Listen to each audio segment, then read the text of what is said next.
Next. Tidur kurang dari 6 jam menjadi penyebab utamanya muncul penyakit kardiovaskular pada tubuh. Nah, ini jurnalnya saya siapkan dulu, ya. Ini jurnalnya. 1, 2. Ada 2 jurnal, ya. Dan ini jurnalnya sudah saya summary, ya. Nah, jadi ada 2 jurnal yang menjelaskan. Yang pertama dari European Heart Journal, Acute Cardiovascular Care. Jadi dilakukan meta-analisis berskala besar terhadap 19 studi. Meta-analisis itu grade tertinggi dari EBM. Jawabannya betul, ternyata ada durasi tidur pendek, itu secara signifikan meningkatkan risiko mortalitas atau kematian akibat penyakit jantung koroner atau PJK dan stroke pada populasi usia produktif dan bahkan lansia. Dari jurnal Sleep Medicine tahun 2017, sistematika meta-analisis dan 153 studi kohort, itu kurang tidur kronis kurang dari 6 jam, itu terbukti secara linear meningkatkan resiko relatif terhadap penyakit stroke, diabetes mellitus, hipertensi, obesitas, dan PJK. Kenapa kok bisa gitu? Jadi ketika kita kurang tidur, itu sistem saraf kita akan flight and fight response. Jadi kita akan standby terus, dianggapnya kita ada stres atau tekanan.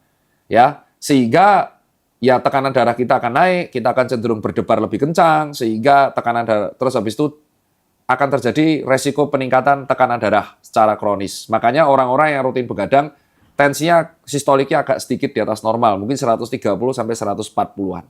Nomor 2, ketika kita kurang tidur, itu hormon grelin atau hormon lapar justru akan meningkat. Makanya rata-rata orang yang tidurnya berantakan, dia suka makan, suka lapar. Dan akhirnya menyebabkan resistensi insulin. 2. Ketiga, ketika kita tidur nyenyak, di fase deep sleep, itu terjadi keluarnya hormon growth.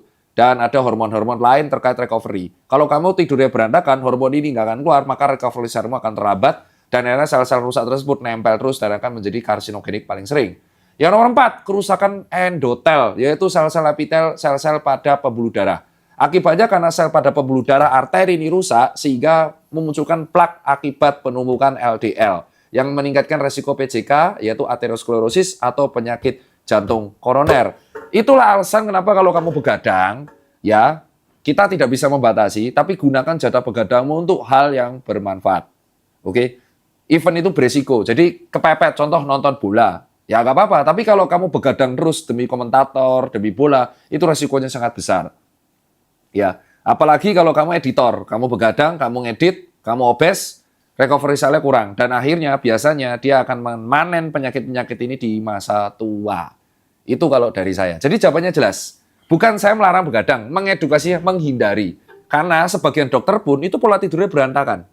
Ya, sebelum saya resign jadi dokter IGD, dan saya menikmati job sebagai dokter di bidang manajemen, dan hanya praktek di satu klinik saja, saya juga dulu 100 jam per minggu. Makanya, hal inilah juga terjadi di pekerja shift malam.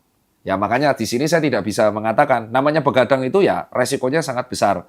Cuman, sebisa mungkin ditekan dan dipilih untuk hal yang sesuai dengan kondisi ekonomi kalian.